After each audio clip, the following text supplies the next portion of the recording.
Foi aqui, gente, onde tudo começou, em 1554. Eu sou Márcio Espímpolo, estou na Megalópole, São Paulo, e você está comigo no programa Condomínios pelo Mundo.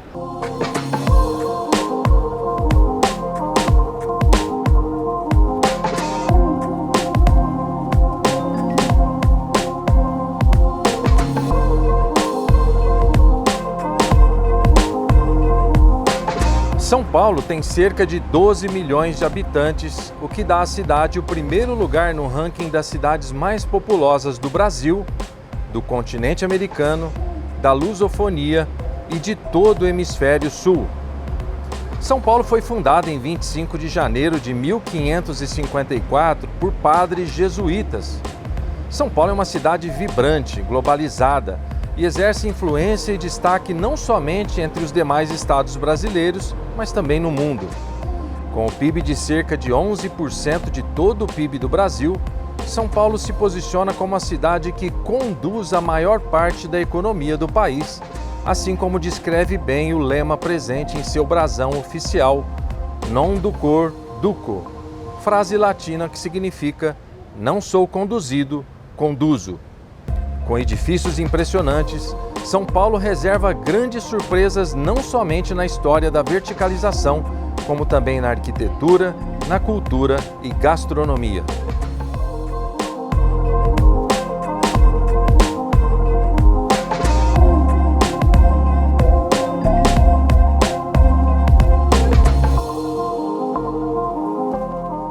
E vamos começar essa nossa incrível viagem pelo edifício Copan, essa maravilha de arquitetura de Oscar Niemeyer e Carlos Lemes.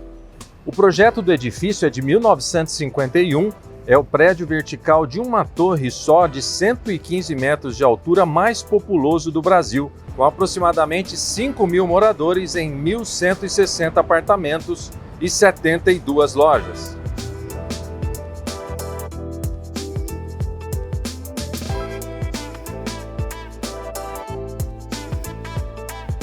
Queria saber do senhor, há quanto tempo o senhor é síndico?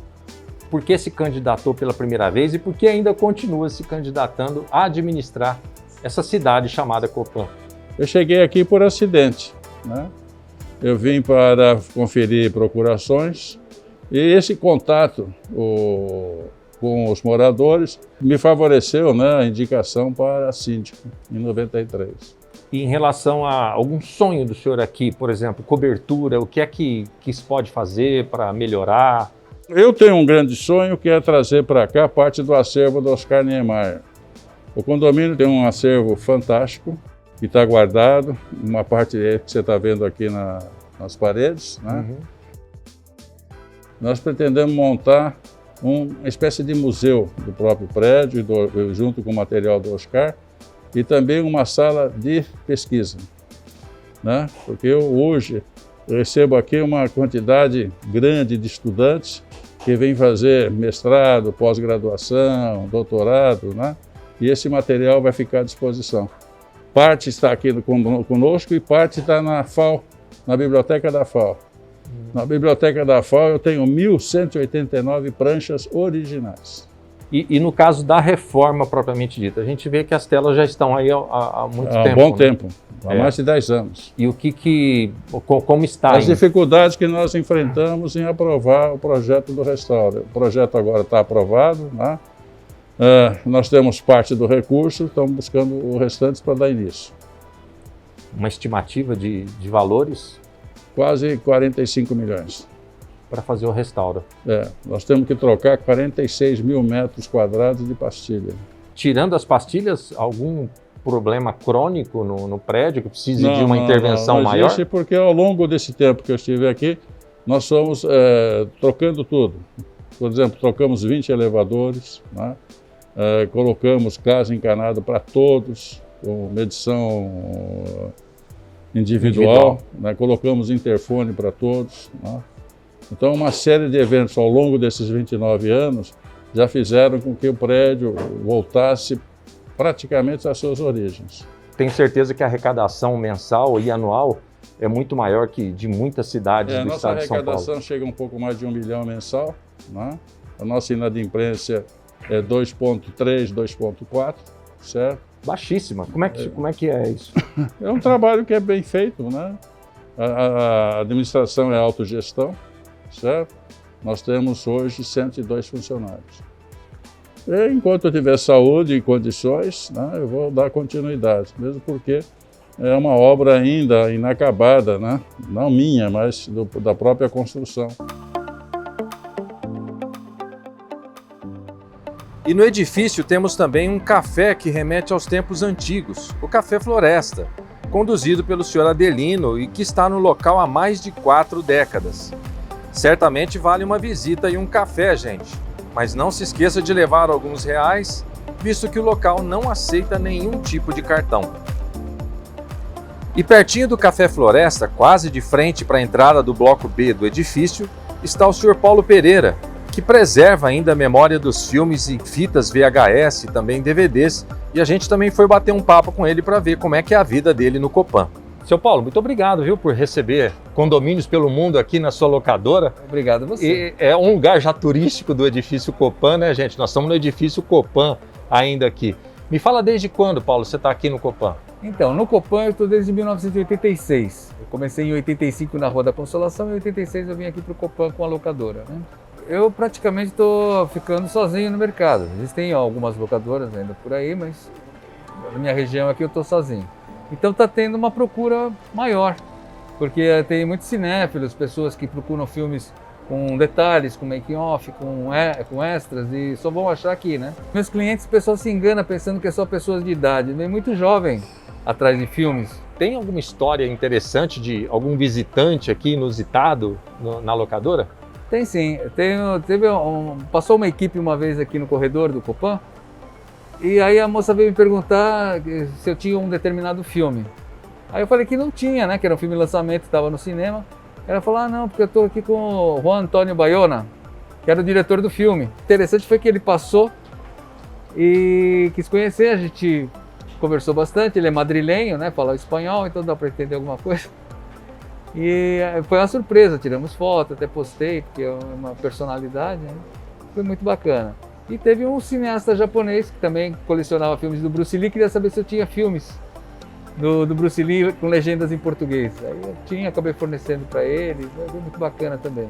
Olha, e por fim, né, o que é que significa o Copan para você? O Copan foi onde eu fiz a minha vida comercial toda, né? Eu estou aqui há 36 anos aqui no Copan. A maior parte da minha vida eu passei aqui dentro, então isso aqui virou minha casa também. Eu não moro aqui no Copan, não resido aqui, mas eu tenho meu estabelecimento desde essa época. Então. É isso, gente, 36 anos de Copan. Então, se você precisa, quer conhecer, inclusive, uma locadora, né? Muita gente às vezes nem conhece locadora, nunca esteve numa locadora, né? Só se surpreende, nossa, ainda existe isso. Ainda existe. Então, aqui nós temos no Copan. Uma das lojas aqui é do Paulo Pereira, venha visitar.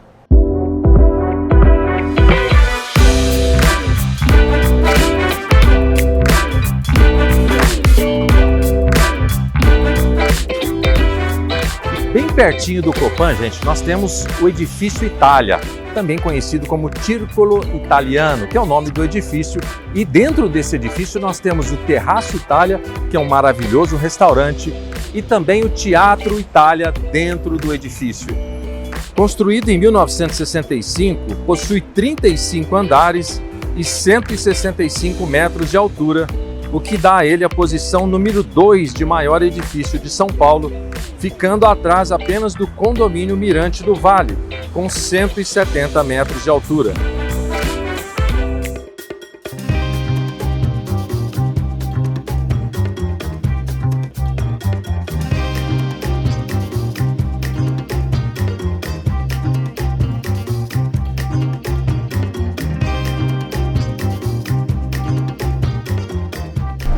Gente, eu estou chegando aqui no Mercadão. Mercadão é um condomínio comercial de muitas lojas aqui. E olha, é um paraíso das frutas, você já vai vendo aí enquanto eu estou passeando aqui. É um paraíso de frutas, de queijos, de lanches. Vocês vão ver aqui que cada coisa gostosa que você vai ver dentro do Mercadão nas bancas. Olha cada fruta maravilhosa, fantástica que você tem aqui. É tudo muito legal. Assim, obviamente a frequência do Mercadão hoje ele está muito mais para turista do que para os locais. Mas assim mesmo, gente, as frutas são muito bonitas. Vale a pena você vir aqui visitar o Mercadão, conhecer como é. E obviamente, gente, eu vim aqui especialmente para comer aquele sanduíche de mortadela. Então nós vamos bater um papo aqui daqui a pouquinho com o Manezinho, do Bar do Mané. É um dos bares mais antigos do Mercadão, que fabricam o lanche de mortadela.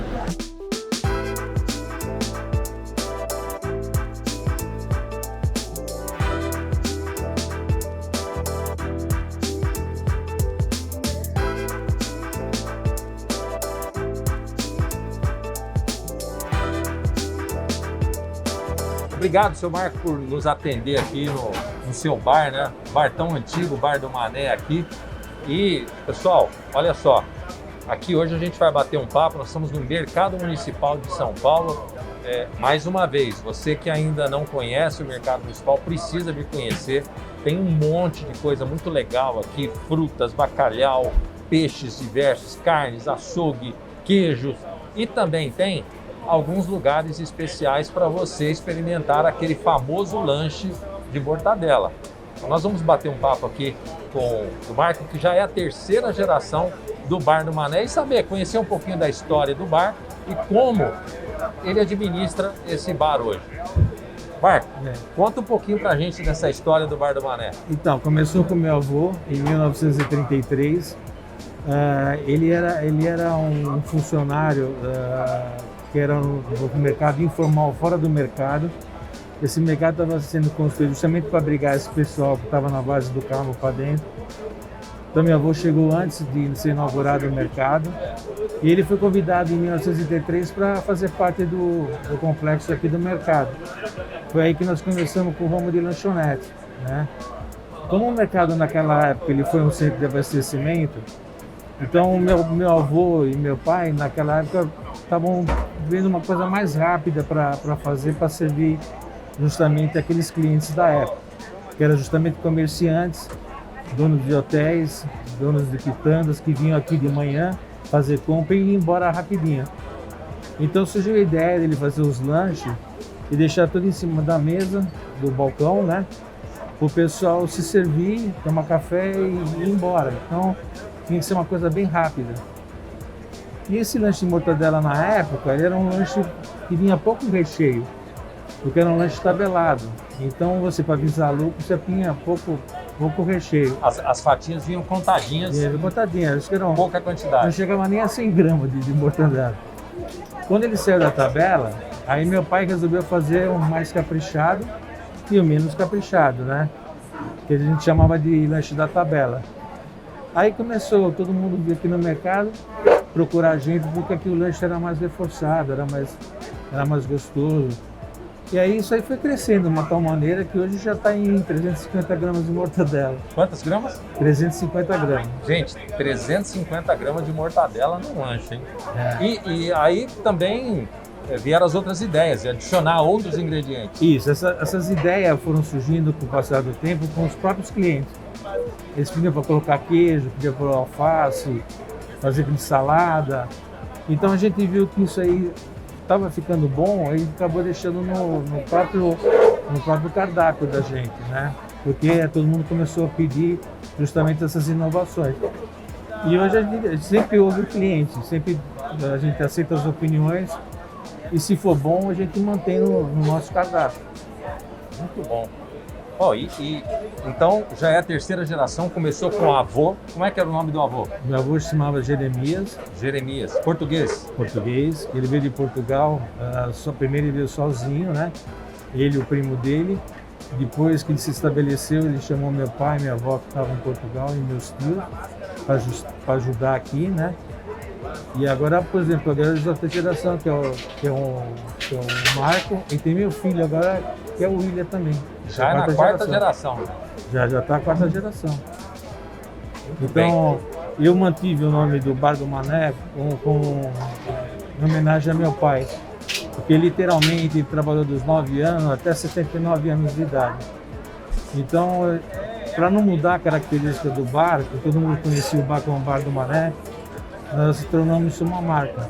Aí acabou ficando o Mané como uma marca, né? Você tem outras coisas além do sanduíche, né? O que mais você oferece na casa? A gente tem o pastel, que é também o pastel de bacalhau, que é uma tradição, né, do mercado, né? Tem outros, camarão, carne seca, né, que depois a gente foi inovando e foi acrescentando no cardápio. Dos lanches a gente continua também com o lanche de salame e copa, que são os lanches mais tradicionais que tinha na época, lá atrás, em 1933, né? A gente mantém no cardápio ainda. E essas inovações que vai chegando com a geração nova, que meu filho está trazendo, a gente vai modificando sem sair da tradição do que era do meu avô e do meu pai. Ah, muito Mas legal. com um toquinho a mais, né? É, essas pitadas é que fazem a diferença, né? Gente, olha, o ano que vem, o Bar do Mané completa 90 anos de existência aqui no Mercadão. Ó, 90 anos é uma história. Na verdade, já são 3 e vai para a 4ª geração de histórias aqui dentro do Mercadão, né? Mané, então para a gente não perder mais tempo, né? O que eu queria agora Pode deixar, é experimentar o nosso lanche. Vamos fazer um. Opa, olha só. Chegou o nosso lanche aqui, hein? E aí, gente? Será que nós vamos encarar esse lanchinho aqui? Vamos lá, vamos começar. Como é que é? Aqui é só meter a mão no negócio aqui? É, manda ver. Matar à vontade, viu? Bem que não dá pra sentir o cheirinho, né? Mas é muito bom. Ah, vamos lá. Olha isso, gente. Olha. Teve que cortar em 4, porque senão não dava, né? Cortado em 4. Tem gente que corta, que come cortado em 2. E vai lá. Vamos ver aqui, ó. Vou experimentar para vocês aqui, ó.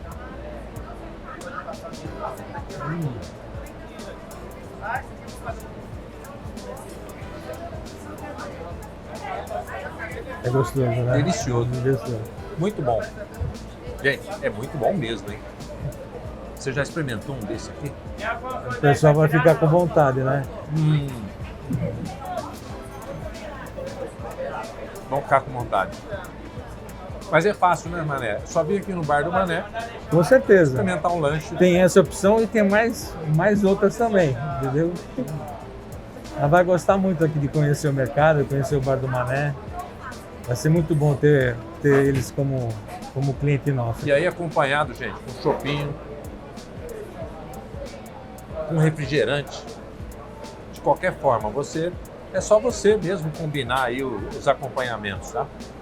Mas é a mortadela quente, eu prefiro o lanche da mortadela quente do que fria. E aí com o queijo ele quebra um pouquinho do sabor da mortadela, né? Então ele dá uma equilibrada e fica sensacional.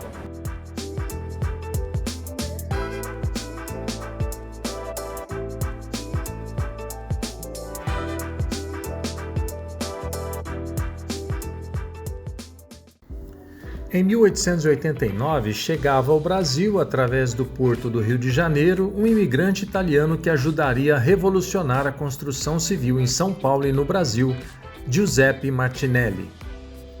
Foi pelas mãos dele que, em 1924, se deu início à construção do prédio mais alto na ocasião, que levou o seu sobrenome, Edifício Martinelli.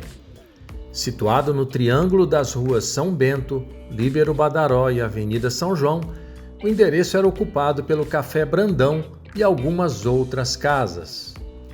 O prédio foi planejado inicialmente para ter 12 andares e, em 1928, devido aos estímulos da população, chegou a 25 andares. Não contente com isso, visto que ele queria que o prédio tivesse 30 andares, decidiu construir mais 5 andares, que se tornaram a sua nova residência no topo do prédio, assim como Gustave Eiffel fizera no topo da sua torre em 1889. É isso mesmo. Talvez você não saiba, mas o Sr. Eiffel construiu um apartamento a 290 metros de altura no topo da Torre Eiffel, em Paris, e está lá até o dia de hoje para visitação. Mas voltando aqui para o nosso edifício, após muitos imbróglios jurídicos, foi inaugurado em 1934 o edifício Martinelli, com seus 30 andares e 105 metros de altura. Atualmente abrigando alguns órgãos municipais, além de várias lojas no piso térreo, o que inclui o belíssimo e premiado Café Martinelli, de frente para a rua Líbero Badaró, no estilo parisiense, hoje comandado por Christiane Ganin. No café você encontra uma variedade de delícias, incluindo pratos saborosíssimos para o almoço.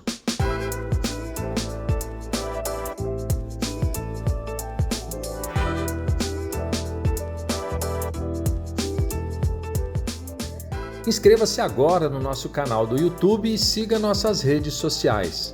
Condomínios pelo Mundo, conectando culturas e compartilhando soluções.